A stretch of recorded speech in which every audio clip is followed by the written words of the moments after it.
أعوذ بالله من الشيطان الرجيم. بسم الله الرحمن الرحيم.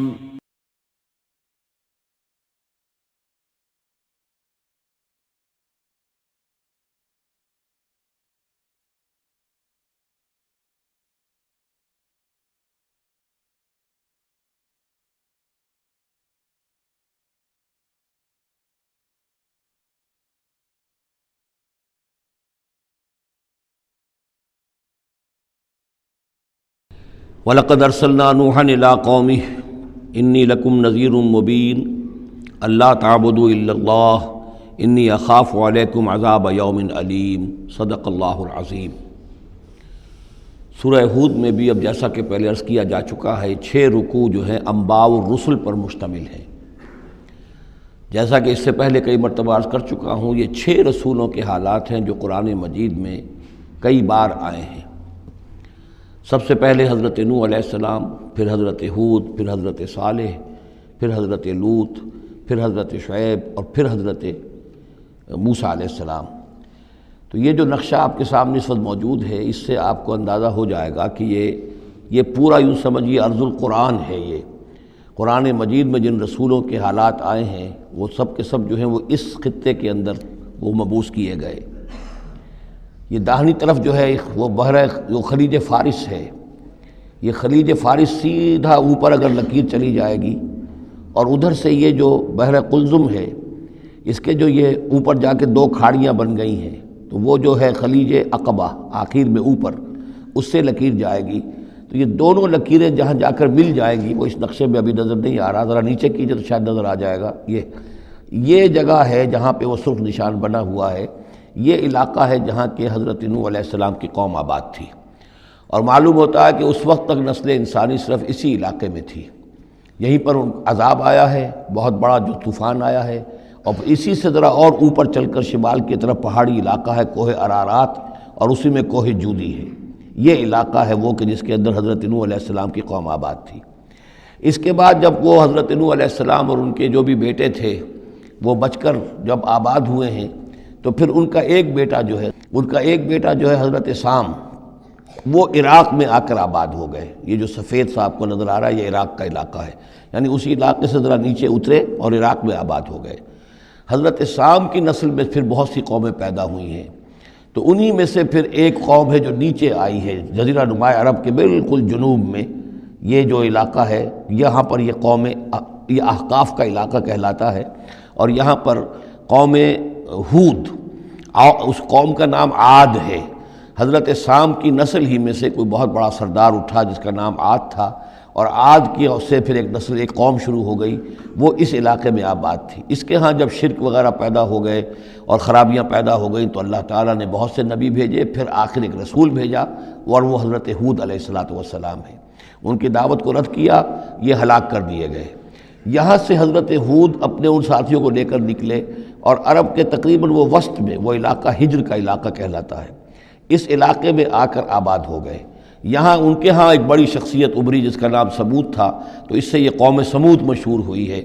انہوں نے میدانوں کے اندر محل بنائے، اور ساتھ ہی یہ ہے کہ جو پہاڑی علاقہ ہے بہت سخت گرینائٹ راکس ہیں، ان کو تراش کر ان کے اندر بھی مکان بنائے۔ یہ قوم سمود ہے۔ تو قوم نوح، قوم ہود، قوم سمود، یہ تینوں قومان جو ہیں حضرت ابراہیم علیہ السلام سے پہلے کی ہیں۔ اب پھر لوٹیے عراق کی طرف۔ عراق ہی میں جو قوم باقی رہی انہی میں حضرت ابراہیم علیہ السلام کی بعثت ہوئی ہے۔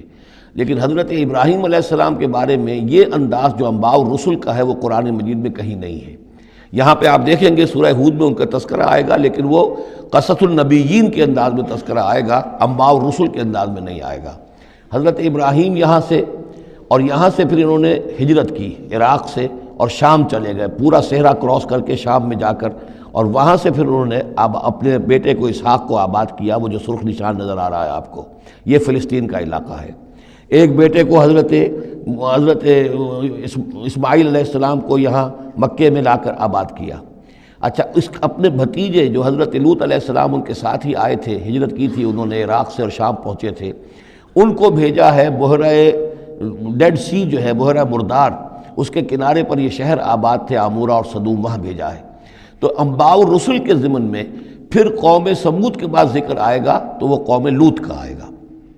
البتہ حضرت ابراہیم علیہ السلام ہی کی ایک تیسری بیوی قطورہ، ان کی اولاد میں سے مدین نام کے بھی ایک تھے، اور ان سے جو قوم چلی قوم مدین، وہ خلیج عقبہ کے داہنی طرف جو ہے مشرق میں، یہ یہاں آباد ہوئے۔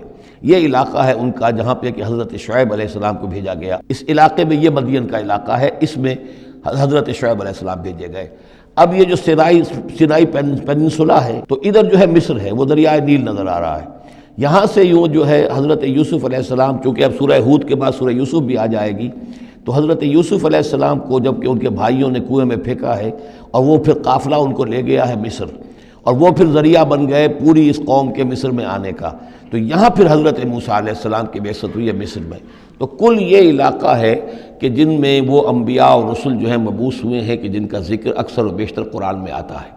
لیکن جیسا کہ میں نے عرض کیا تھا، اس کا یہ مطلب نہیں ہے کہ صرف یہی رسول اور نبی آئے ہیں، دنیا میں اور بھی بہت سے نبی اور رسول آئے، لیکن قرآن میں تذکرہ انہی کا کیا گیا ہے کہ جن کا تذکرہ ان لوگوں کی اپنی روایات میں موجود تھا، جن کے ناموں سے یہ واقف تھے، لہذا انہی کے حوالے سے قرآن تو کتاب ہدایت ہے۔ ویسے تو ایک رسول کے قصے میں بھی وہ ساری ہدایت موجود ہے، اور 6 رسولوں کے قصوں میں بھی وہ ہدایت موجود ہے۔ اس حوالے سے یہ کہ سارے رسولوں کی تاریخ بیان کرنا یہ قرآن مجید کا موضوع نہیں ہے۔ آئیے اب متن کی طرف چلیے۔ وَلَقَدْ أَرْسَلْنَا نُوحًا إِلَىٰ قَوْمِهِ، اور ہم نے بھیجا نوح کو اس کی قوم کی طرف۔ إِنِّي لَكُمْ نَذِيرٌ مُّبِينٌ، انہوں نے کہا میں تمہارے لیے کھلا خبردار کر دینے والا ہوں۔ اللہ تعبدوا الا اللہ، کہ مت پوجو اللہ کے سوا کسی کو۔ انی اخاف علیکم عذاب یوم علیم، مجھے اندیشہ ہے تم پر ایک بڑے دردناک دن کے عذاب کا۔ فقال الملأ الذین کفروا من قومہ، تو کہا اس کے قوم کے ان سرداروں نے جنہوں نے کفر کی روش اختیار کی، ما نراک الا بشرا مثلنا، ہم نہیں دیکھتے اے نوح آپ کو مگر اپنے ہی جیسا ایک انسان۔ آپ کہاں سے اللہ کے رسول بن گئے، کیسے رسول بن گئے، کیسے اللہ نے چن لیا؟ آپ تو ہمارے جیسے ایک انسان ہیں۔ وما نراک اتبعک الا الذین هم اراذلنا بادی الرائے، اور اس سے بھی آگے بڑھ کر ہم نہیں دیکھتے مگر یہ کہ آپ کی پیروی کرنے والے تو وہ لوگ ہیں جو ہماری نگاہوں میں ذلیل ہیں، کمینے ہیں، نچلے طبقے کے لوگ ہیں، گھٹیا لوگ ہیں۔ بادی الرائے، بلا تعمل نظر آ رہا ہے کہ صرف کچھ کمی کاری لوگ آپ کے گرد جمع ہو گئے، کوئی معقول آدمی، کوئی سردار قوم کا کوئی آپ کے گرد آیا ہی نہیں۔ وما نرا لکم علینا من فضل، اور ہمیں کوئی نظر نہیں آتا کہ آپ پر کوئی ہمارے اوپر کوئی فضیلت آپ کو حاصل ہے، آپ کو اور آپ کے ساتھیوں کو۔ بل نظنکم کاذبین، بلکہ ہمارا گمان تو یہی ہے کہ آپ جھوٹ بول رہے ہیں۔ قال یا قوم ارأیتم ان کنت علی بینۃ من ربی، اب یہ ذرا اس صورت کے اندر بار بار یہ الفاظ آئیں گے۔ ایک فطرت سلیمہ جو پہلے سے تھی، اس کے بعد اللہ کی طرف سے وحی آ گئی، وہ گویا کہ اس کا شاہد ہے۔ انہوں نے کہا اے میری قوم کے لوگوں ذرا غور کرو، اگر میں پہلے سے بھی اپنے رب کی طرف سے بینہ پر تھا، تم جانتے ہو میں نے زندگی تمہارے مابین گزاری تھی، تم بھی جانتے ہو کہ میں ایک شریف النفس انسان تھا، میرا کردار، میرا اخلاق تمہارے سامنے تھا، میں بینہ پر تھا، میری فطرت مس نہیں ہوئی تھی، سلیم تھی۔ وآتانی رحمۃ من عنده، پھر اللہ نے مجھے رحمت بھی عطا فرما دی اپنے پاس سے، یعنی جو وحی آئی ہے میرے پاس وہ اللہ تعالیٰ کی رحمت ہے۔ فعمیت علیکم، اور وہ چیز وہ ہے کہ جس کو تمہاری آنکھوں سے مخفی رکھا ہے۔ اب میں کیا کروں، فرشتہ میرے پاس تو آتا ہے، وہی میرے پاس آتی ہے، یہ چیز جو ہے میرے تو تجربے میں ہے، مائی پرسنل ایکسپیرینس، لیکن یہ کہ تم سے یہ چھپا کر رکھی گئی ہے۔ انلزمکموہا وانتم لہا کارہون، بہرحال ہم زبردستی چپکا نہیں سکتے اپنی یہ بات آپ لوگوں کو، اگر آپ کو پسند نہیں ہے، اگر بیزار ہیں تو یہ اختیار ہمارے پاس نہیں ہے کہ ہم زبردستی آپ کو ان باتوں کا قائل کر دیں اور یہ باتیں لازماً آپ پر تھوپ دیں۔ بیا قوم لا اسألکم علیہ مالا، اور میری قوم کے لوگوں دیکھو میں تم سے کوئی اجرت نہیں مانگتا، مال طلب نہیں کرتا، کوئی تاوان تم پر نہیں ڈالا ہے۔ ان اجریہ الا علی اللہ، نہیں ہے میرا اجر مگر اللہ کے ذمے۔ وما انا بطارد الذین آمنوا، اور جن کو تم کہہ رہے ہو یہ گھٹیا لوگ ہیں، کمی کاری لوگ ہیں، کمین لوگ ہیں، میں ان کو اپنے پاس سے دھتکار نہیں سکتا، میں یہاں سے کھدیڑ نہیں سکتا ان کو، میں نہیں ہوں کھدیڑنے والا ان کو اپنے پاس سے۔ انہم ملاقو ربہم، یہ اپنے رب سے ملاقات کریں گے۔ ولیکنی اراکم قوما تجہلون، لیکن میں دیکھتا ہوں کہ تم ضرور جہل میں اور جہالت میں مبتلا ہو گئے ہو۔ ویا قوم من ینصرنی من اللہ ان طردتہم، اور میری قوم کے لوگوں سوچو اگر میں ان اہل ایمان کو اپنے ہاتھ سے ہانک دوں، یہاں سے بھگا دوں، یہاں سے دھتکار دوں، تو کون مدد کرے گا میری اللہ کے مقابلے میں؟ یہ اللہ کے ماننے والے، اللہ کے چاہنے والے، اللہ کا ذکر کرنے والے، اللہ سے دعائیں مانگنے والے، اللہ کے روح انور کے یہ طالب ہیں، اس کی رضا جو ہیں، افلا تذکرون، تو کیا تم نصیحت اخذ نہیں کرتے؟ ولا اقول لکم عندی خزائن اللہ، وہی بات جو حضور سے ہم پڑھ چکے ہیں پہلے، اور میں نہیں کہتا تم سے کہ میرے پاس اللہ کے خزانے ہیں، میں نے کب کہا ہے کہ میرا اختیار ہے اللہ کے خزانوں پر؟ ولا اعلم الغیب، نہ میں غیب کا علم رکھتا ہوں، ولا اقول انی ملک، نہ میں یہ کہتا ہوں کہ میں کوئی فرشتہ ہوں، ولا اقول للذین تزدری اعینکم، اور نہ میں یہ کہتا ہوں ان لوگوں کے بارے میں جنہیں تمہاری آنکھیں حقیر دیکھ رہی ہیں، تم حقارت کے ساتھ دیکھ رہے ہو، لن یؤتیہم اللہ خیرا، میں تو نہیں کہہ سکتا کہ اللہ تعالیٰ انہیں کوئی خیر نہیں دے گا، کیا پتہ تم اندازہ بھی نہ کر سکو کیا مقامات بلند اللہ ان کو عطا کرے گا، جنت میں یہ کس طریقے سے اللہ تعالیٰ کے فراح و ریحان و جنت و نعیم سے جو ہے وہ مشرف ہوں گے۔ لا اقول انی ملک ولا اقول للذین تزدری اعینکم لن یؤتیہم اللہ خیرا، اللہ اعلم بما فی انفسہم، جو کچھ ان کے جیوں میں ہے، دلوں میں، اللہ خوب جانتا ہے کس کے دل میں کتنا خلوص ہے، کتنی محبت ہے اللہ کے ساتھ، کتنی شوق ہے، کتنا شوق ہے اللہ سے ملاقات کا، تو یہ اللہ جانتا ہے۔ انی اذا لمن الظالمین، اگر میں تمہارے ان طعنوں سے تنگ آ کر میں ان کو اپنے پاس سے اٹھا دوں، بھگا دوں، تو پھر یہ کہ میں تو خود ظالموں میں سے ہو جاؤں گا۔ قالوا یا نوح، انہوں نے کہا اے نوح قد جادلتنا، تم نے ہم سے خوب جھگڑا کیا، فاکثرت جدالنا، اور بہت جھگڑا کر دیا تم نے، یعنی یہ کہ جب وہ بالکل ان تمام باتوں کے جواب میں خاموش ہونے پر مجبور ہو گئے، معقول بات ہے جو جواب دیا جا رہا ہے، ان کے پاس اب کوئی جواب نہیں ہے اس کا۔ فاتنا بما تعدنا ان کنت من الصادقین، اب آخری بات وہی ضد اور ہٹ درمی کی، تو پھر لے آؤ جس چیز کی ہمیں دھمکی دے رہے ہو، اگر تم سچے ہو وہ عذاب لے آؤ۔ اب ہم جو ہے ہمارے کان پک گئے ہیں تمہارے یہ بات سنتے سنتے، اور تم سے یہ مذاکرہ اور مجادلہ اور مناظرہ جو ہے مزید ہم جاری نہیں رکھنا چاہتے۔ قال انما یاتیکم بہ اللہ ان شاء، انہوں نے فرمایا کہ وہ تو اللہ لے آئے گا وہ عذاب تمہارے اوپر اگر وہ چاہے گا، انما یاتیکم بہ اللہ، وہ لائے گا تمہارے اوپر اللہ انشاء، اگر وہ چاہے گا، وما انتم بمعجزین، اور پھر تم اس کو تھکا نہیں سکو گے بھاگ کر، یعنی تم اسے ہرا نہیں سکو گے، تم اس سے بچ کر بھاگ نہیں سکو گے۔ ولا ينفعکم نصحی ان اردت ان انصح لکم، اور میری نصیحت، میرا خلوص، میری خیر خواہی تمہارے حق میں کچھ مفید نہیں ہو سکتی، خواہ میں کتنا ہی تمہارا ناصح ہوں، کتنا ہی تمہارے ساتھ مخلص ہوں، نصیحت کر رہا ہوں، خیر خواہ ہوں۔ ان کان اللہ یرید ان یغویکم، اگر اللہ ہی فیصلہ کر چکا ہو کہ وہ تمہاری گمراہی کے اوپر اس کی مہر ثبت ہو چکی ہو، اگر اللہ تعالیٰ فیصلہ کر چکا ہے تو میری یہ سارا اخلاص اور خلوص اور دعوت اور نصیحت اور خیر خواہی اس کا کوئی نتیجہ نہیں نکلے گا۔ ہو ربکم، وہ تمہارا رب ہے، وإلیہ ترجعون، اور اسی کی طرف تم لوٹا دیے جاؤ گے۔ ام یقولون افتراہ، کیا یہ کہتے ہیں کہ یہ اے محمد صلی اللہ علیہ وسلم آپ نے اس کو گھڑ لیا ہے؟ قل ان افتریتہ فعلی اجرامی، اب یہاں درمیان میں حضرت نوح علیہ السلام کی بات چل رہی ہے اور آگے بھی چلے گی، لیکن درمیان میں ایک جملہ معترضہ ہے۔ یہ ساری باتیں ہیں نبی جو آپ کو ہم وحی کے ذریعے سے بتا رہے ہیں، یہ ساری جو گفت و شنید ہوئی تھی حضرت نوح علیہ السلام کے اور ان کی قوم کے درمیان، آپ کو کیسے معلوم ہوئی؟ آپ نے گھڑ لی ہے؟ آپ کو کوئی فکشن ہے، کوئی سٹوری ہے، کیا ہے؟ نہیں، یہ تو اللہ تعالیٰ کی طرف سے ہے۔ قل ان افتریتہ، کہہ دیجئے اگر میں نے یہ گھڑی ہوں یہ چیزیں، فعلی اجرامی، تو پھر یہ میرا جرم ہوگا، اس کا وبال مجھ پر آئے گا۔ وانا بریء مما تجرمون، ورنہ پھر یہ ہے کہ جو جرم تم کر رہے ہو، جھٹلا رہے ہو، تو میں اس سے بری ہوں۔ وأوحی الی نوح، اور وحی کر دیا گیا نوح کی جانب، انہ لن یؤمن من قومک الا من قد آمن، اب کوئی اور شخص ایمان نہیں لائے گا تمہاری قوم میں سے سوائے ان کے جو ایمان لا چکے ہیں۔ فلا تبتئس بما كانوا يفعلون، سو اب جو کچھ وہ کر رہے ہیں آپ اس پر افسوس نہ کریں اور غمگین نہ ہوں۔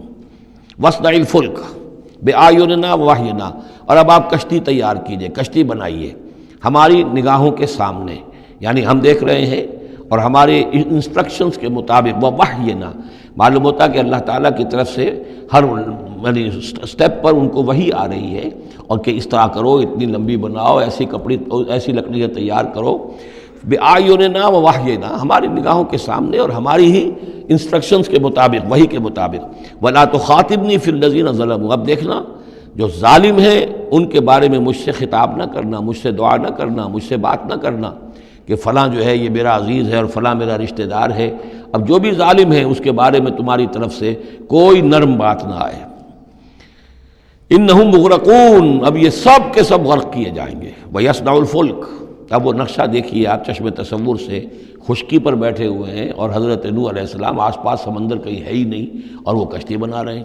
وَيَصْنَعُ الْفُلْكَ، اور وہ بنا رہے کشتی، وَكُلَّمَا مَرَّ عَلَيْهِ مَلَأٌ مِّن قَوْمِهِ سَخِرُوا مِنْهُ، جب بھی ان کی قوم کے سردار ان کے پاس سے گزرتے تھے وہ مذاق اڑاتے تھے کہ معلوم ہوتا اب تک تو ہم سمجھتے تھے کہ بہرحال یہ کچھ شاید بات بنا رہا ہے، جھوٹ بول رہا ہے، کیا کر رہا ہے، اب تو معلوم ہوتا بالکل ہی مت ماری گئی، اب کوئی جو ہے ہوش ٹھکانے نہیں رہے یہ، تو وہ ہنستے تھے۔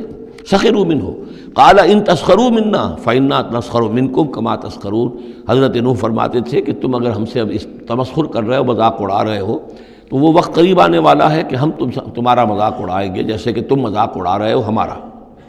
فسوف تعلمون من یاتیہ عذاب یخزیہ، تو تم ان قریب جان لوگے کہ کون ہیں وہ جن پر کہ عذاب آتا ہے جو ان کو رسوا کر دے گا، ویحل علیہ عذاب مقیم، اور اس پر اترے گا وہ عذاب کے جو قائم رہنے والا ہے اور دائمی ہے۔ حتیٰ اذا جاء امرنا وفارت تنور، یہاں تک کہ جب ہمارا حکم آ گیا اور جوش مارا تنور نے۔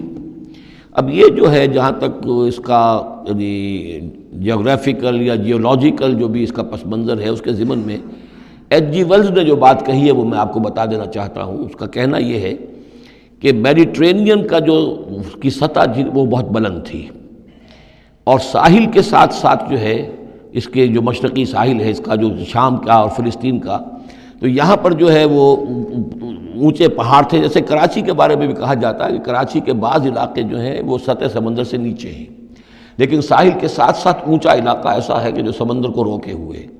اگر کسی جگہ پر ایسا ہو تو اگر کہیں کوئی ایک سوراخ بھی ہو جائے تو یہ ایسا ہی ہے جیسے کسی بڑے بند میں سوراخ ہو جائے، اگر خدا نہ خواستہ کہیں تربیلا ڈیم میں یا کہیں کوئی اور اس طریقے کی بات ہو جائے تو پھر جو تباہی آئے گی اس کا آپ اندازہ کر لیجئے۔ تو ان کا کہنا یہ ہے کہ وہ سیلاب جو آیا ہے تو میڈیٹرینین میں وہ جو اس کا ساحلی علاقہ تھا اس میں سے کہیں وہ راستہ نکلا ہے پانی کا، اور پھر سمندر آیا ہے، اور وہ سمندر جو ہے پورے مڈل ایسٹ کے علاقے کے اوپر جو ہے اس کے اوپر وہ پانی سمندر کی شکل بن گیا ہے۔ یہ ہے ان کی تعویل، اس لیے کہ تاریخی طور پر اور طبقات الارض کا جو علم ہے وہ بتاتا ہے کہ اس پورے علاقے میں ایک بہت بڑے وسیع پیمانے پر فلڈ کے آثار موجود ہیں۔ وہ آثار جو ہیں وہ ایسے ہیں کہ اس پورے علاقے کے اندر وہ فلڈ آیا تھا، اور اس کی یہ توجیہ ہے جو وہ لوگ کرتے ہیں۔ بہرحال اس میں تین چیزیں ہوئی ہیں، ایک تو یہ کہ کسی ایک جگہ سے کوئی تنور ہو سکتا ہے کہ کوئی سوراخ جو ہے، جیسے کہ آپ کو معلوم ہے بڑے بڑے جو بند ہیں ان میں بعض اوقات صرف جو چوہوں کے بل ہوتے ہیں ان کی وجہ سے سوراخ ہو جاتے ہیں۔ نہروں کے کناروں میں جو بند ٹوٹتا ہے نہر کا، تو کہیں کوئی چوہوں نے کوئی سوراخ کیا ہوتا ہے، اس میں سے پانی بہنا شروع ہوا اور نہر ٹوٹ گئی۔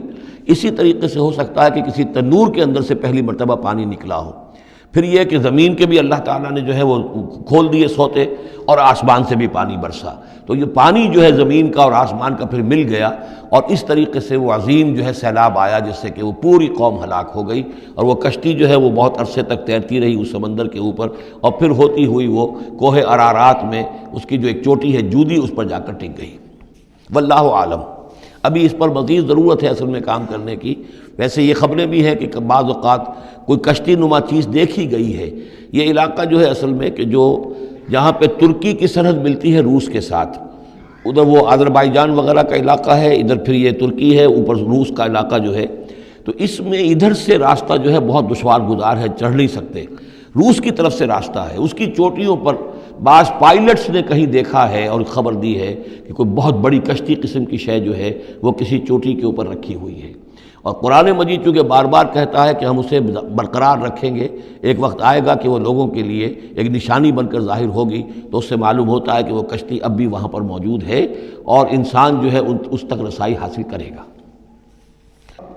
وفارت تنور حتی اذا جاء امرنا، وفارت تنور، جب ہمارا حکم آ پہنچا اور جوش مارا تنور نے، ابل پڑا تنور۔ قل نحمل فیہا من کل زوجین اثنین، تو ہم نے کہا اے نوح اپنی اس کشتی میں تمام حیوانات کا ایک ایک جوڑا رکھ لو، واہلک، اور اپنے گھر والوں کو بھی، اپنے گھر والے اہل و عیال کو، الا من سبق علیہ القول، سوائے آپ کے اہل و عیال میں سے وہ کہ جن کے بارے میں پہلے حکم گزر چکا ہے۔ یہ حضرت نوح کے خاندان میں سے ایک ان کی بیوی اور اسی بیوی کا بیٹا یام، تین بیٹے ان کے ساتھ بچے ہیں جو اہل ایمان تھے، حام، سام اور یافس۔ سام کی اولاد ہے وہ جو نیچے تمام ہم نے ابھی نقشہ دیکھا ہے، حضرت ابراہیم بھی سامی ہیں، اور یہ قوم عاد بھی سامی، قوم سمود بھی سامی، یہ سیمیٹک ریسز کہلاتی ہیں۔ لیکن یہ کہ حضرت حام کی اولاد، اب وہ اس تفصیل میں نہیں جا سکتا، اور حضرت یافس کی اولاد یہ اور دوسرے علاقوں میں جا کر آباد ہو گئے۔ یہ جو نیچے کی طرف اترے ہیں یہ حضرت سام کی نسل ہے۔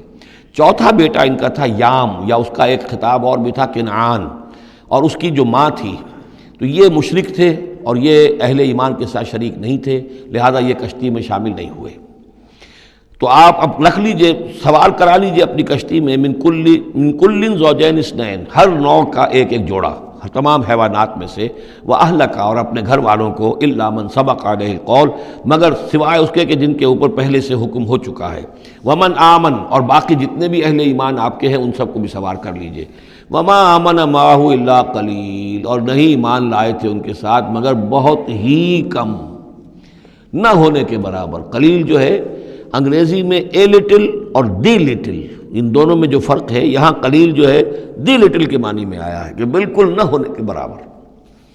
وقال اركبوا فيها بسم الله مجريها ومرساها، اور حضرت نوح نے فرمایا اب سوار ہو جاؤ اس میں، اللہ کے نام کے ساتھ ہی ہے اس کا چلنا بھی اور اس کا لنگر انداز ہونا بھی، اللہ ہی اس کو چلائے گا بھی جب تک یہ پانی میں تیرتی رہے گی، اور اللہ ہی کے حکم سے یہ لنگر انداز ہوگی جہاں بھی اللہ کی مشیت ہوگی کہ یہ لنگر انداز ہو جائے۔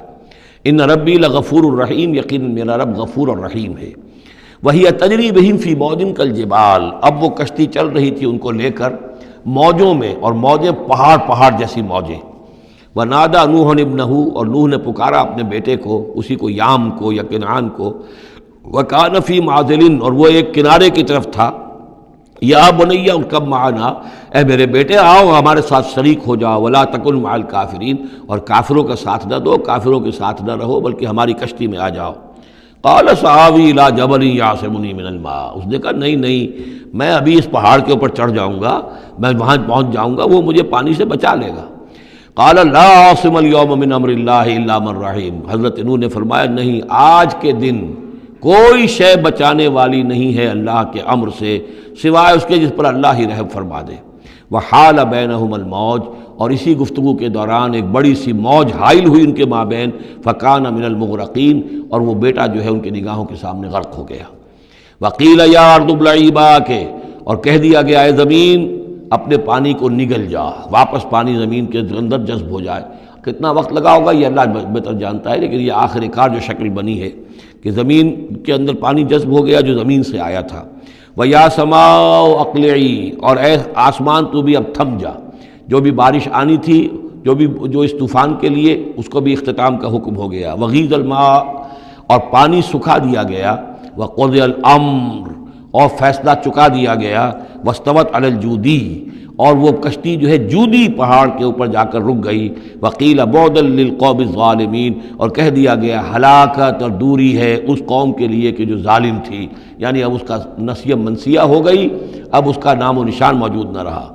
وَنَادَى نُوحٌ رَبَّهُ، اور پکارا نوح نے اپنے رب کو، فَقَالَ رَبِّ إِنَّ ابْنِي مِنْ أَهْلِي، انہوں نے کہا پروردگار میرا بیٹا میرے اہل میں سے تھا، اور تیرا وعدہ تھا میرے اہل کو بچا لے گا۔ وَإِنَّ وَعْدَكَ الْحَقُّ، اور تیرا وعدہ سچا ہے۔ وَأَنْتَ أَحْكَمُ الْحَاكِمِينَ، اور یقیناً تو تمام حاکموں میں سب سے بڑا اور سب سے منصف اور سب سے عادل حاکم ہے۔ قال یا نوح انہ لیس من اہلک، انہوں نے اللہ نے جواب دیا ہے نوح وہ تمہارے اہل میں سے نہیں ہے۔ انہ عمل غیر صالح، اس کے اعمال، اس کا کردار، اس کے عقائد، اس کے نظریات غیر صالح ہیں۔ فلا تسألن ما لیس لک بہ علم، تو اب مجھ سے ان چیزوں کے بارے میں سوال نہ کرو جس کے لیے تمہارے پاس کوئی علم نہیں ہے۔ انی اعوذک ان تکون من الجاہلین، اور میں تمہیں نصیحت کر رہا ہوں کہ تم جاہلوں میں سے نہ بن جاؤ۔ یہاں وہ یاد کر لیجئے سورہ انعام کی آیت 35، اس میں حضور سے کہا گیا تھا فلا تکونن من الجاہلین، میں نے اس وقت بھی نوٹ کرا دیا تھا کہ یہ سخت ترین الفاظ یا حضور سے فرمائے گئے ہیں سورہ انعام میں، اور یہاں پر سورہ ہود میں یہ آئے ہیں حضرت نوح علیہ السلام سے خطاب کرتے ہوئے۔ انی اعوذک ان تکون من الجاہلین، سنت اس کو تسلیم نہیں کرتے۔ اس کی وجہ یہ ہے کہ جو قاعدہ دیا گیا ہے سورہ نور میں وہ یہ ہے کہ اللہ تعالیٰ صالح لوگوں کے لیے بیویاں بھی دیکھ دیتا ہے، اور جو خبیثات للخبیثین والخبیثون للخبیثات والطیبات للطیبین والطیبین للطیبات، تو یہ چیزیں جو ہے اس کے چونکہ خلاف جاتا ہے، اس لیے یہ کہ صرف مشرک ہونے کی حد تک کہ یہ مشرک تھے باپ ماں بیٹا، اس لیے جو کٹے رہے، تو اسی پر اہل سنت کا اجماع ہے۔ قال رب انی اعوذ بک ان اسألک ما لیس لی بہ علم، حضرت نوح نے عرض کیا پروردگار میں تیری پناہ طلب کرتا ہوں اس سے کہ میں تجھ سے ایسی بات کا سوال کروں جس کے لیے کہ میرے پاس کوئی علم نہیں ہے۔ وَإِلَّا تَغْفِرْ لِي وَتَرْحَمْنِي، اور اگر تو نے مجھے معاف نہ فرما دیا اور رحم نہ فرمایا، اکم من الخاسرین، تو میں تو ہو جاؤں گا خسارہ پانے والوں میں۔ قیل یا نوح اہبط بسلام منا وبرکات علیک، ہم نے کہا نوح اب اترو، اس کشتی سے اترو، بسلام منا، ہماری طرف سے سلامتی کے ساتھ، و برکات، اور برکتوں کے ساتھ، علیکا، جو تم پر بھی ہوں گی، وعلی امم ممن معک، اور ان امتوں پر بھی ہماری یہ برکات ہوں گی کہ جو ان لوگوں کے ساتھ، جو ان کی نسل سے وجود میں آئیں گی جو تمہارے ساتھ ہیں۔ تو گویا کہ نسل انسانی بعد میں عام خیال یہی ہے کہ حضرت نوح علیہ السلام کے 3 بیٹوں ہی سے چلی ہے، باقی اگر کچھ لوگ تھے بھی ان کے ساتھ تو وہ ایسے تھے کہ جن کی کوئی نسل آگے نہیں چلی ہے، بلکہ یہ دنیا کی جو نسلیں اس وقت دنیا میں ہیں نوع انسانی، وہ یہ حضرت یافس، حضرت حام اور حضرت سام کی نسل ہی سے ہیں۔ یہ خیال ہے، واللہ عالم، یقین کے ساتھ نہیں کہا جا سکتا، ویسے میرا اپنا رجحان بھی اسی طرف ہے۔ حضرت یافس کی اولاد جو ہے وہ یہ جو پہاڑی علاقہ ہے، جیسا کہ ابھی آپ نے نقشے میں دیکھا تھا، اس سے اوپر جو ہے یہ سینٹرل ایشیا کے پہاڑ ہیں، اس پہاڑ کو کراس کیا انہوں نے، اور وہ جو پھر میدانی علاقہ ہے روس کا، اور اس کی طرف سے ہوتے ہوتے وہ سیرائے گوبی سے ہوتے ہوئے چین کا، تو حضرت یافس کی اولاد ادھر پھیل گئی ہے، یورپ سے لے کر اور چائنا تک، یہ سب یافس کی نسل ہے۔ حضرت حام کی اولاد مشرق اور مغرب میں چلی گئی، اسی پہاڑی سلسلے کے دامن میں ہوتی ہوئی، ایک شاخ ان کی ایران ہوتے ہوئے بھارت چلی گئی، انڈیا چلی گئی، سندھ اور ہند، اور ایک شاخ جو ہے سینائی پیننسولا کراس کر کے یہ سوڈان اور مصر چلی گئی۔ یہ ہے حضرت حام کی نسل میں سے۔ یہ عام طور پر جو ہمارے پرانے ماہرین انساب ہیں ان کا کہنا یہ ہے۔ انہی میں سے معلوم ہوتا ہے کہ جو یہ یورپین ہیں، جو کہ انڈو ایرانین جو کہلاتے ہیں، ایرینز، تو یہ ایرینز جو ہے یہ سب حضرت حام کی اولاد میں سے معلوم ہوتے ہیں۔ ان میں سے گریکس بھی ہیں، اور ان میں رومنز بھی ہیں، اور ان میں جرمنز بھی ہیں۔ باقی جو ہے نسلیں جو ہیں یہ اینگلو سیکسنز، یہ ہیں حضرت یافسی کے نسل سے، جو اوپر سے جا کر اور یہ اسکینڈینیوین کنٹریز سے ہو کر پھر نیچے اترے ہیں یورپ کی طرف۔ تو یہ جو ناردرنرز کہلاتے ہیں، دی نارڈک ریسز، شمالی اقوام جو ہے، اینگلو سیکسنز ان میں سے ہیں، لیکن جو مشرقی یورپ کی یہ اقوام ہیں، یہ اصل میں یہ بھی آریائی نسل جو ہے حضرت حام کی نسل میں سے، واللہ عالم۔ تو یہاں وہ الفاظ آ گئے تھے، قال یا نوح اہبط بسلام منا وبرکات علیک وعلی امم ممن معک، ان امتوں اور قوموں پر بھی سلامتی اور برکات جو ان میں سے ہوں گی جو تمہارے ساتھ ہیں، تمہارے ساتھ جو اس کشتی میں سوار ہیں۔ وَأُمَمٌ سَنُمَتِّعُهُمْ، اور کچھ اور قومیں بھی ہوں گی، فرقے ہوں گے جنہیں ہم کچھ سامان دیں گے دنیا کا، ثُمَّ يَمَسُّهُم مِّنَّا عَذَابٌ أَلِيمٌ، اور پھر ان کے اوپر ہماری طرف سے ایک بڑا زبردست عذاب آئے گا، جیسے کہ پھر قوم ہود پر اور قوم صالح پر آیا ہے۔ تِلْكَ مِنْ أَنبَاءِ الْغَيْبِ نُوحِيهَا إِلَيْكَ، یہ غیب کی خبروں میں سے ہے جو وحی کر رہے ہیں ہم آپ کی جانب اے محمد صلی اللہ علیہ وسلم۔ وَمَا كُنْتَ تَعْلَمُهَا أَنْتَ وَلَا قَوْمُكَ، اور نہیں جانتے تھے آپ ان کو، نہ آپ نہ آپ کی قوم ان سے واقف تھی، من قبل هذا، اس سے پہلے، فَاصْبِرْ، تو اے نبی صبر کیجئے، ان العاقبۃ للمتقین، یقیناً آخری انجام جو ہے وہ بھلا ہوگا اہل تقوی ہی کا۔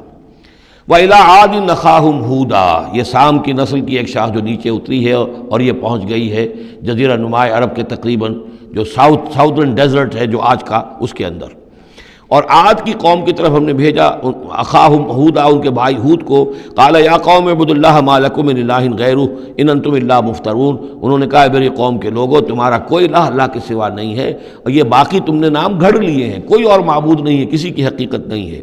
یا قوم لا اسألکم علیہ اجرا، اور میری قوم کے لوگوں میں تم سے کوئی اجر کا طالب نہیں ہوں، ان اجری الا علی الذی فطرنی، نہیں ہے میرا اجر مگر اسی کے ذمے جس نے مجھے پیدا فرمایا، افلا تعقلون، تو کیا تم عقل سے کام نہیں لیتے۔ وَيَا قَوْمِ اسْتَغْفِرُوا رَبَّكُمْ، اور میری قوم کے لوگوں اللہ سے استغفار کرو، اپنے گناہوں کی معافی چاہو، توبہ کرو، اس شرک کو اور بت پرستی کو چھوڑو، ثُمَّ تُوبُوا إِلَيْهِ، پھر اس کی جناب میں رجوع کرو، يُرْسِلِ السَّمَاءَ عَلَيْكُمْ مِدْرَارًا، وہ آسمان سے تم پر چھاجوں پانی برسائے گا، وَيَزِدْكُمْ قُوَّةً إِلَىٰ قُوَّتِكُمْ، اور تمہاری جو قوت اس نے عطا کی ہوئی ہے اس میں اور قوت کا اضافہ فرمائے گا، وَلَا تَتَوَلَّوْا مُجْرِمِينَ، لیکن یہ کہ روگردانی نہ کرو مجرموں کی طرح اور مجرم بن کر۔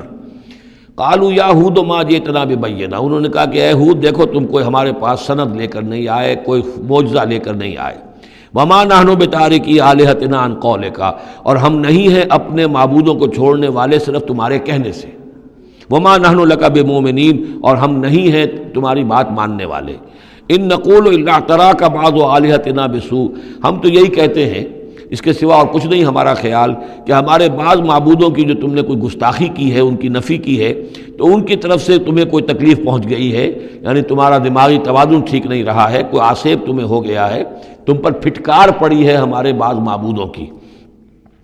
قال انی اشہد اللہ واشہدوا، حضرت ہود نے فرمایا دیکھو میں اللہ کو گواہ کر کے کہہ رہا ہوں اور تم بھی گواہ رہو، انی بریء مما تشرکون، کہ جن کو تم شریک ٹھہرا رہے ہو میں ان سے بری ہوں، بیزار ہوں، میرا ان سے کوئی تعلق نہیں۔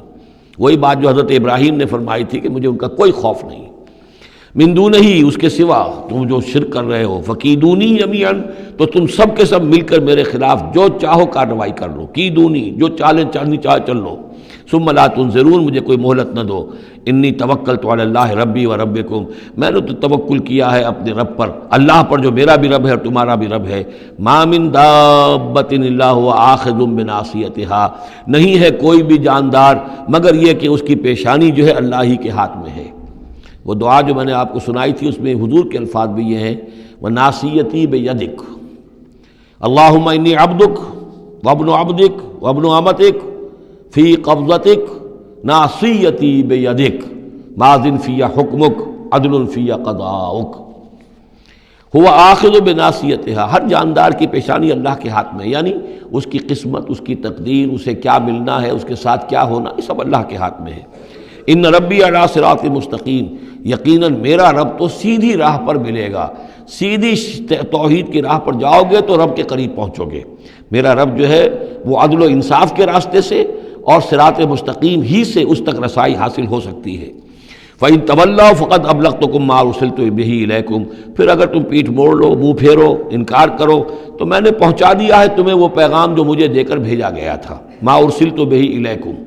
وَيَسْتَخْلِفُ رَبِّي قَوْمًا غَيْرَكُمْ، پھر میرا رب جو ہے تمہیں تباہ کرے گا، ختم کرے گا اور تمہاری جگہ کسی اور قوم کو لے آئے گا۔ وَلَا تَضُرُّونَهُ شَيْئًا، اور تم اس کا کچھ بگاڑ نہیں سکو گے۔ إِنَّ رَبِّي عَلَىٰ كُلِّ شَيْءٍ حَفِيظٌ، یقیناً میرا رب جو ہے ہر چیز کا نگہبان ہے۔ وَلَمَّا جَاءَ أَمْرُنَا، جب ہمارا حکم آ گیا، عذاب کا فیصلہ، نجینا ہودًا والذین آمنوا معہ، ہم نے نجات دے دی، بچا لیا ہود کو اور ان کو جو اس کے ساتھ ایمان لائے تھے، برحمت منا، اپنی رحمت سے، ونجیناہم من عذاب غلیظ، اور ہم نے انہیں بچا لیا ایک بہت ہی گاڑھے اور بھاری عذاب سے۔ وتلک عاد جحدوا بآیات ربہم، یہ تھے عاد، یہ تھی قوم، بڑی زبردست قوم، انہوں نے انکار کیا اپنے رب کی آیات کا، وعصوا رسلہ، اور انہوں نے نافرمانی کی اپنے رسولوں کی۔ یہ رسولوں سے مراد کیا ہے؟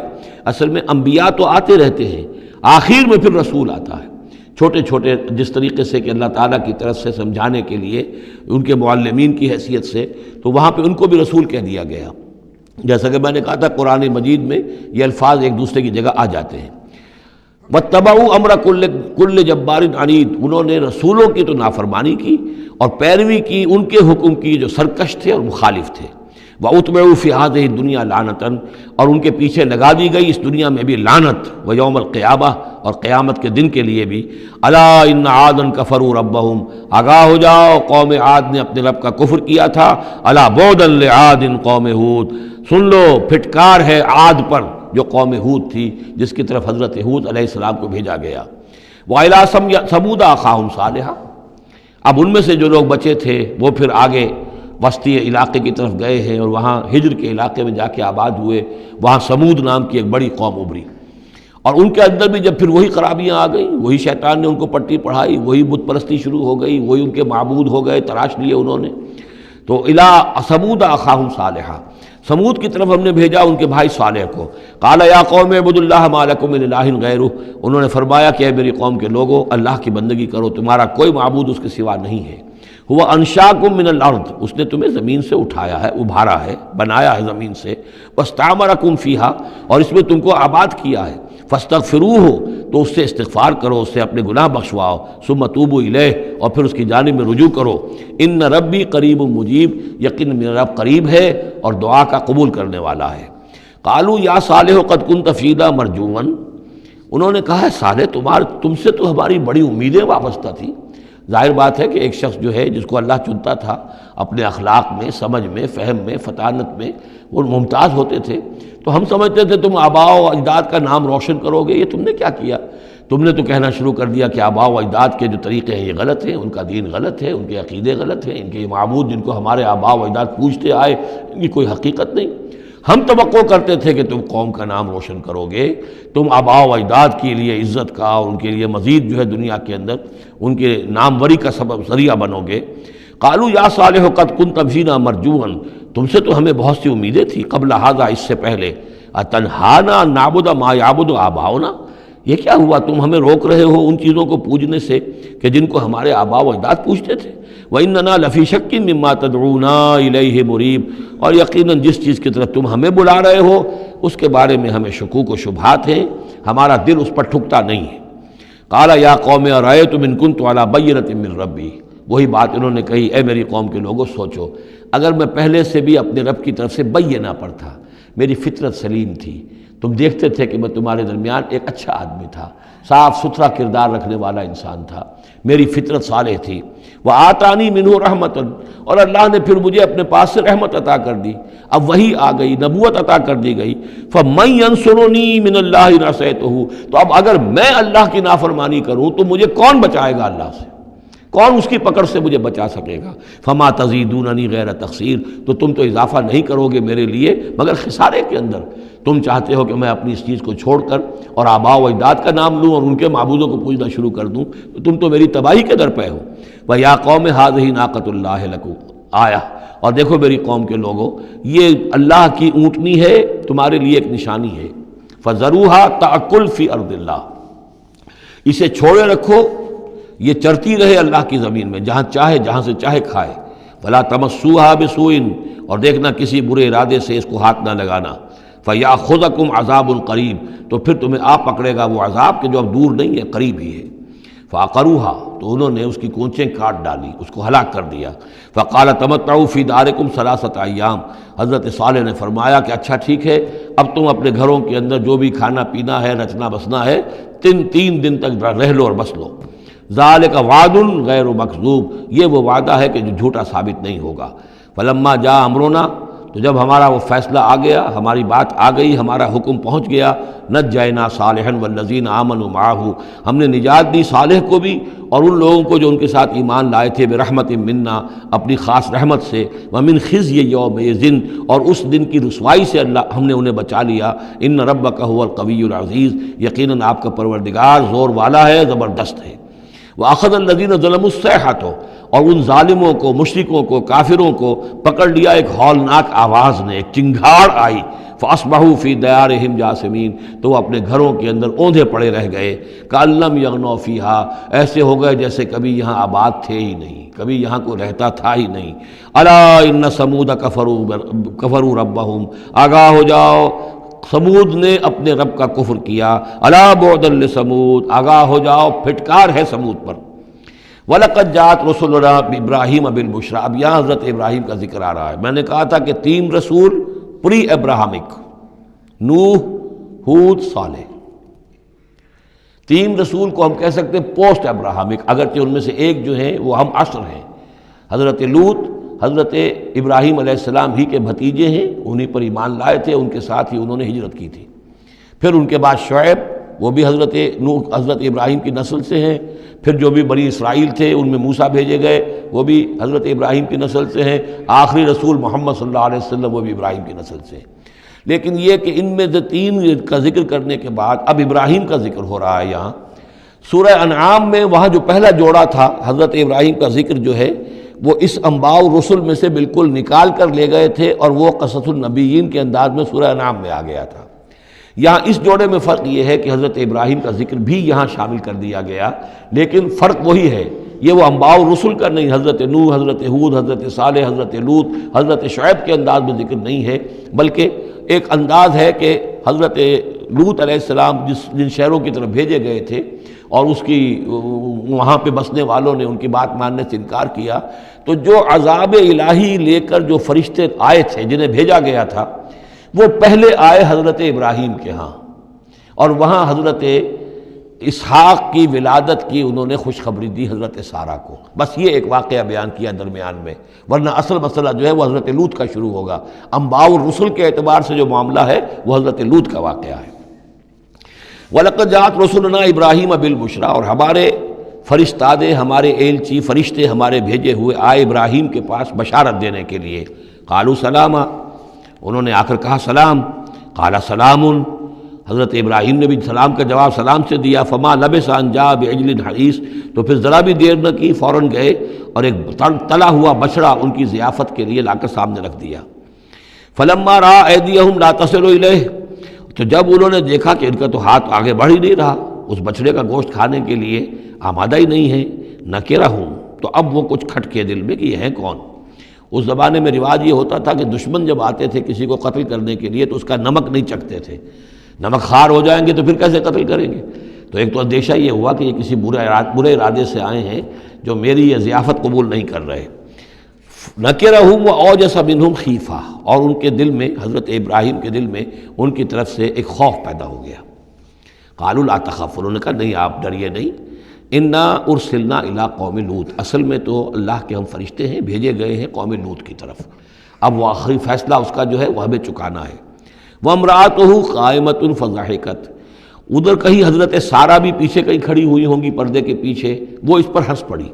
مطلب یہ کہ حضرت ابراہیم کی جو حالت انہوں نے دیکھی کہ میرا شوہر خوفزدہ ہو گیا تھا تو اس کے اوپر کچھ ان کا معاملہ ہوا. فضحکت، وہ ہنسی.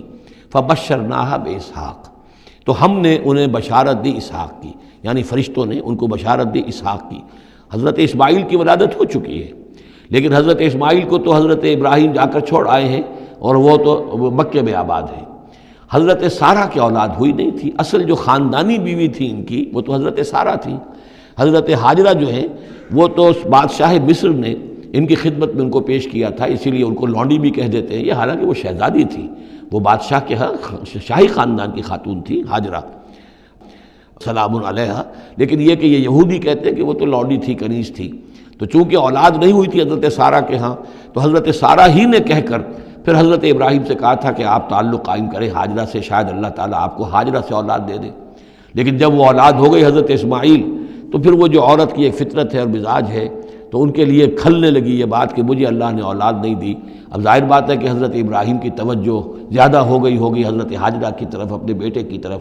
تو پھر وہ ذریعہ بن گیا کہ انہوں نے کہا کہ انہیں چھوڑ کر آؤ، اور اللہ کے حکم سے حضرت ابراہیم نے حضرت ہاجرہ کو اور حضرت اسماعیل کو وہاں بیت اللہ کے پاس، یا بیت اللہ جہاں بعد میں تعمیر ہونا تھا اس کی صرف بنیادیں اس وقت تھیں لیکن کوئی نشان اور نہیں تھا، وہاں چھوڑ دیا. اب یہاں جو ہے اولاد ہو رہی ہے، ان کی بشارت دی جا رہی ہے. تو حضرت اسحاق چھوٹے ہیں حضرت اسماعیل سے. فضحکت فبشرناہا باسحاق ومن وراء اسحاق یعقوب، اور یہ بھی کہا کہ پھر اسحاق کے بعد اسحاق کے ہاں ایک بیٹا ہوگا یعقوب، وہ بہت ہی ہمارے ہاں اس کا درجہ بہت بلند ہوگا. یعنی بیٹے کی بشارت پھر پوتے کی بشارت. قالت یا ویلتا آلد وانا عجوز وہذا بالی شیخا، انہوں نے کہا ہائے میری خرابی، کیا اب میں جنوں گی جبکہ میں ہو چکی ہوں نہایت بوڑھی، اور میرا یہ شیخ جو ہے، میرا یہ جو شوہر ہے یہ بھی شیخ ہے، یہ بھی ضعیف ہے، بوڑھا ہو چکا ہے. ان ھذا لشیء عجیب، یہ تو بڑی عجیب بات جو آپ بتا رہے ہیں، یہ خوشخبری مجھے دے رہے ہیں اس بڑھاپے کی عمر میں کہ میرے ہاں بیٹا ہوگا. قالوا اتعجبین من امر اللہ، ان فرشتوں نے کہا کہ کیا آپ تعجب کرتی ہیں اللہ کے معاملے میں؟ اللہ کا فیصلہ ہے، اللہ جیسے چاہے پیدا کرے. ہم اللہ کی طرف سے خوشخبری دے رہے ہیں، اپنی طرف سے نہیں دے رہے. رحمت اللہ وبرکاتہ علیکم اہل البیت، اے نبی کے گھر والوں تم پر اللہ کی رحمت ہو، اس کی برکتیں ہوں. اب یہاں اہل البیت کو سمجھ لیجئے کس کے لیے ہے؟ حضرت سارہ کے لیے ہے. اہل بیت رسول ازواج مطہرات ہیں، ان کی ایکسٹینشن ہے جو حضور نے کہا ہے اللہم ہؤلاء اہل بیتی، اے اللہ یہ بھی میرے اہل بیت ہیں. حضرت فاطمہ، حضرت علی، حضرت حسن، حضرت حسین، وہ بھی اہل بیت میں یہ ایکسٹینشن ہے. اہل بیت اصلاً نبی کی بیوی، یہاں پر کس کے لیے آ رہا؟ حضرت سارہ کے لیے. گھر والے، ہم کہتے بھی ہیں گھر والے، گھر والے کون ہوتے ہیں؟ گھر والی تو بیوی ہوتی ہے. قالوا اتعجبین من امر اللہ رحمت اللہ وبرکاتہ علیکم اہل البیت انہ حمید مجید، یقیناً اللہ حمید ہے اور مجید ہے، بہت بزرگ ہے، بڑائیوں والا ہے اور اپنی ذات میں ستودہ صفات ہے. فلما ذهب عن ابراہیم الروع، جب ابراہیم کا خوف جاتا رہا، وجاءت البشریٰ، اور یہ بشارت پہنچ گئی، ان کے لیے خوشی کی بات تھی کہ اب سارا کے ہاں بھی اللہ تعالیٰ بیٹا عطا کرے گا۔ یجادلنا فی قوم لوط، اب اس نے جھگڑنا شروع کر دیا ہم سے قوم لوط کے بارے میں۔ یہ مجادلہ جو ہے یہ تورات میں بڑی تفصیل سے آیا ہے کہ دیکھو تم جو جا رہے ہو، اگر اس شہر کے اندر ان بستیوں کے اندر 50 آدمی بھی راست باز ہوں گے تو کیا کرو گے؟ کیا پھر بھی ہلاک کر دو گے؟ فرشتوں نے کہا نہیں، اگر 50 آدمی وہاں ہوئے، اگر راست باز ہوئے تو ہم ہلاک نہیں کریں گے۔ اچھا دیکھو میری کوئی حیثیت نہیں ہے، میں بہت ناچیز ہوں، لیکن میں پھر جرأت کرتا ہوں، میں اللہ سے عرض کرتا ہوں کہ اچھا ہو سکتا ہے 40 ہوں وہاں پر، تو پھر اچھا 40 بھی ہوئے تو پھر ہم ان کو بھی پھر چھوڑ دیں گے، بستیوں کے اوپر عذاب نہیں آئے گا۔ ہوتے ہوتے 5 پہ آ گئے، جس پہ کہ آخر میں کہا گیا کہ اے ابراہیم چھوڑو اب اس بات کو، اب یہ تیرے رب کا فیصلہ آ چکا۔ وہاں ایک بھی نہیں ہے، تم 5 کی بات کر رہے ہو۔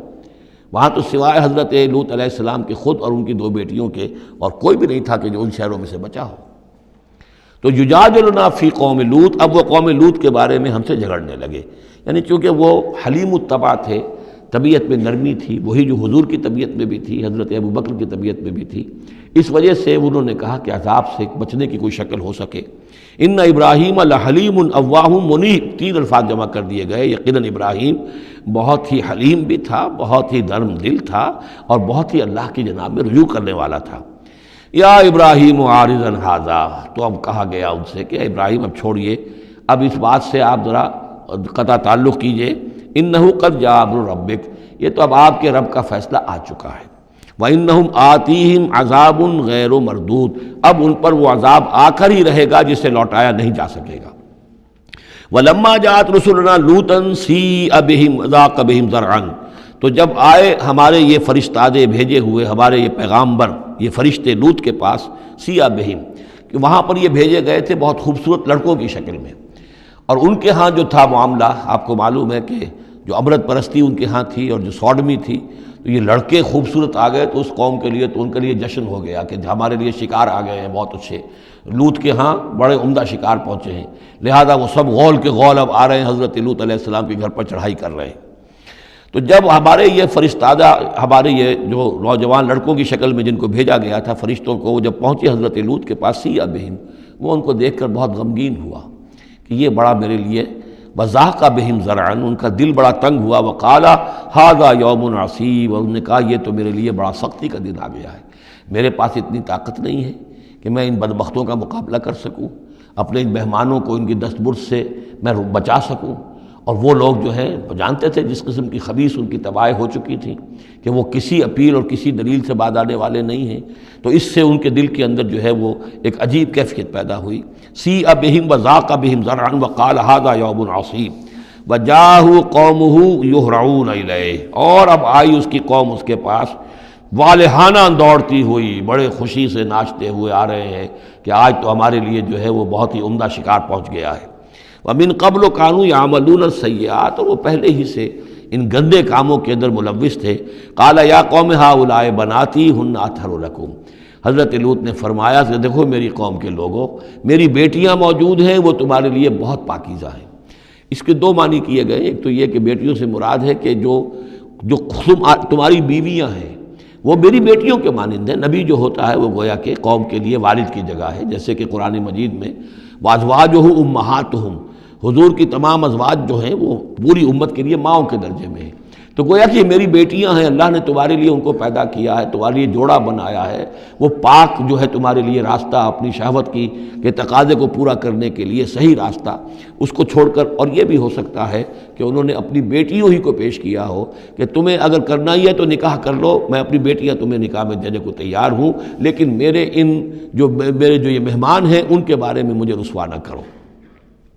قال یا قوم هؤلاء بناتی هن اطہر لکم فاتقوا اللہ ولا تخزون فی ضیفی، تو اللہ کا خوف کرو اور دیکھو مجھے میرے مہمانوں کے معاملے میں رسوا مت کرو۔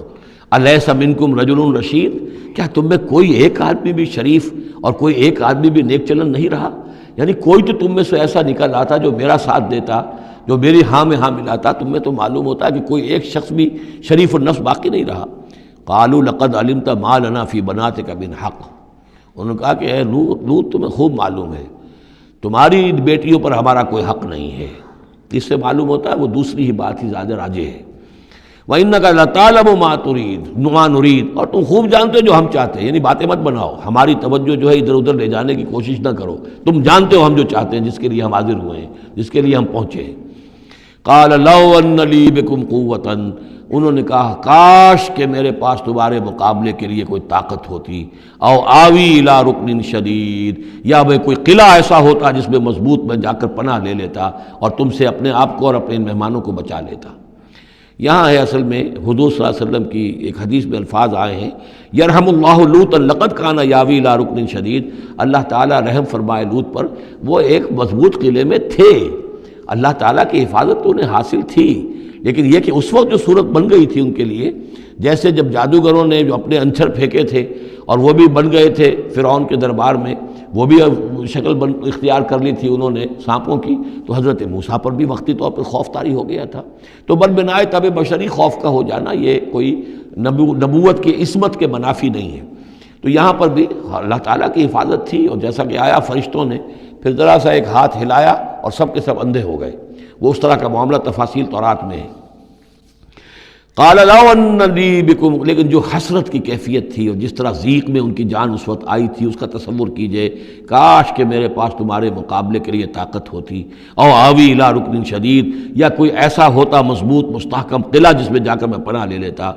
قالوا یا لوط انا رسول ربک، ان فرشتوں نے کہا اے لوط گھبرائیں نہیں، ہم آپ کے رب کے پیغامبر ہیں، بھیجے ہوئے ہیں، لن یصلوا الیک، یہ آپ تک پہنچ ہی نہیں پائیں گے، آپ کو کوئی گردن نہیں پہنچا سکیں گے، آپ بالکل اطمینان رکھیں۔ فَأَسْرِ بِأَهْلِكَ بِقِطْعٍ مِّنَ اللَّيْلِ، اور بھی رات کا ایک حصہ جو باقی ہے اس میں آپ اپنے اہل کو لے کر، اپنے گھر والوں کو لے کر نکل جائیے اس بستی سے۔ وَلَا يَلْتَفِتْ مِنْكُمْ أَحَدٌ، اور کوئی بھی آپ میں سے پیچھے نہ دیکھے، پیچھے توجہ نہ کرے، پیچھے کی طرف کوئی خیال نہ آئے کہ ہمارے دوست تھے اور ہمارے یہ تھے اور ہمارے عزیز تھے، إِلَّا امْرَأَتَكَ، اور آپ کی بیوی بھی ساتھ نہیں جائے گی، وہ بھی یہیں رہے گی۔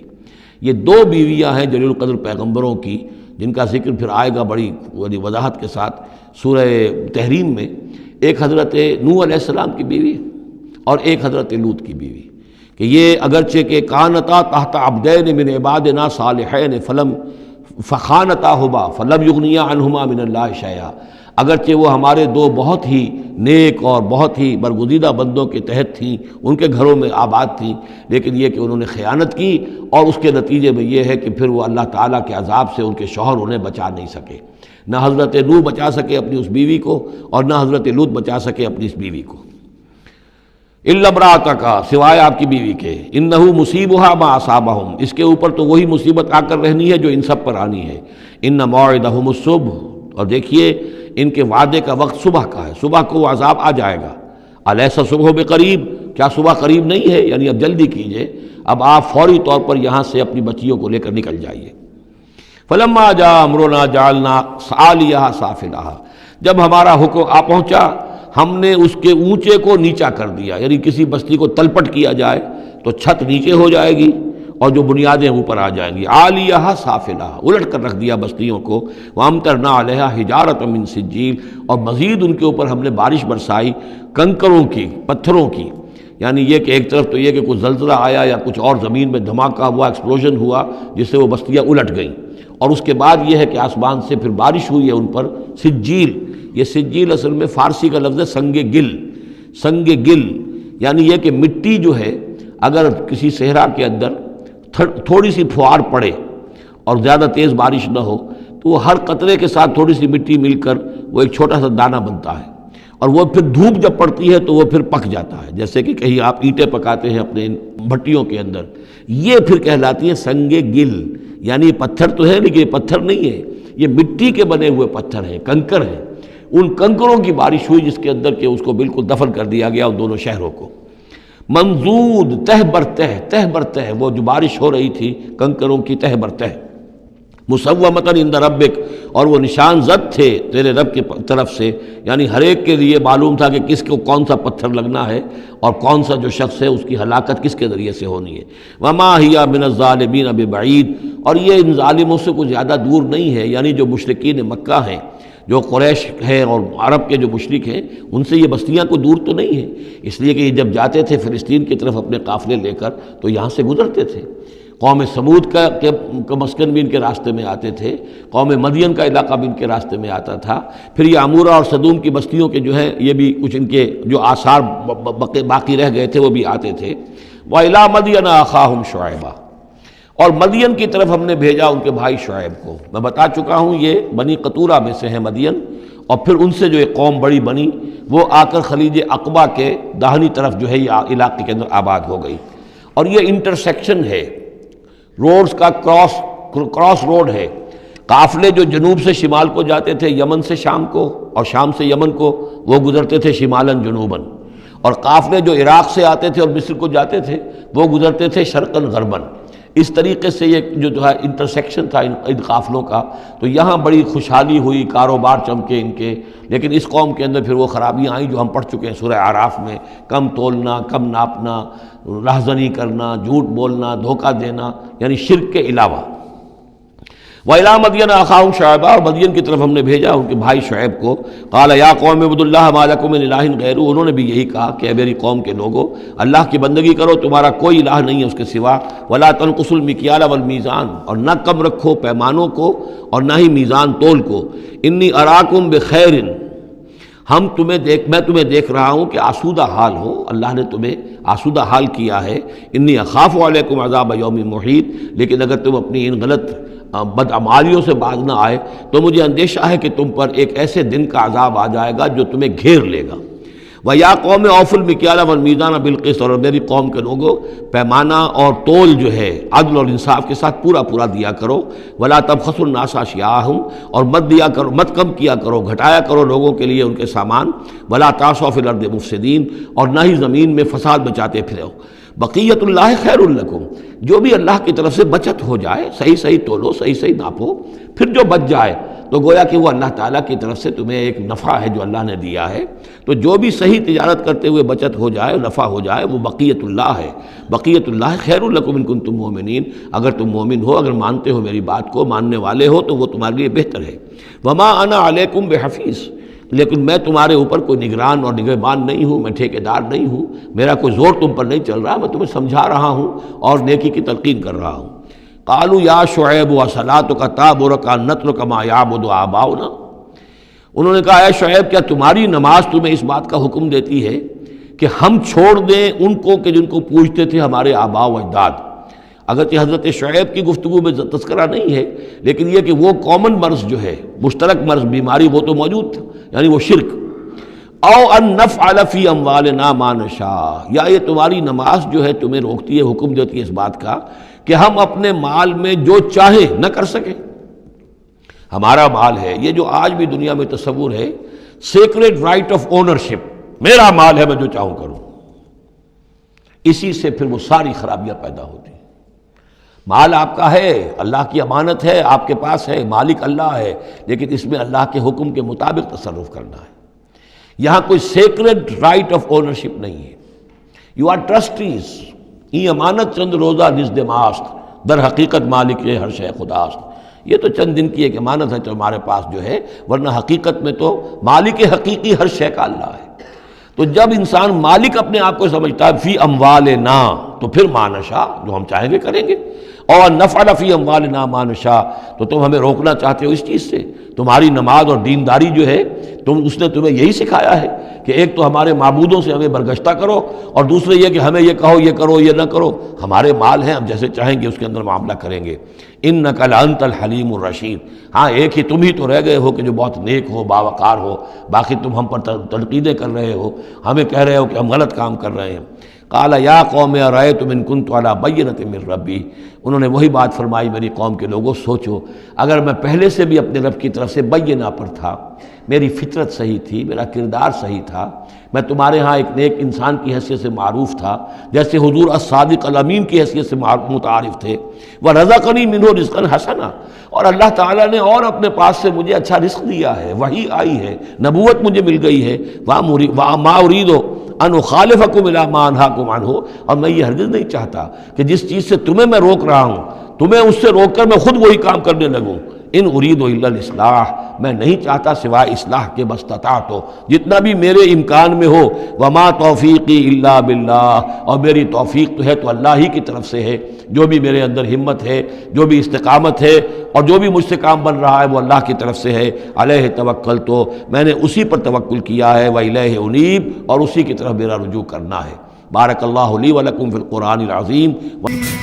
Subscribe to our channel by clicking the subscribe button. Click the bell button and enjoy the latest uploads from our channel.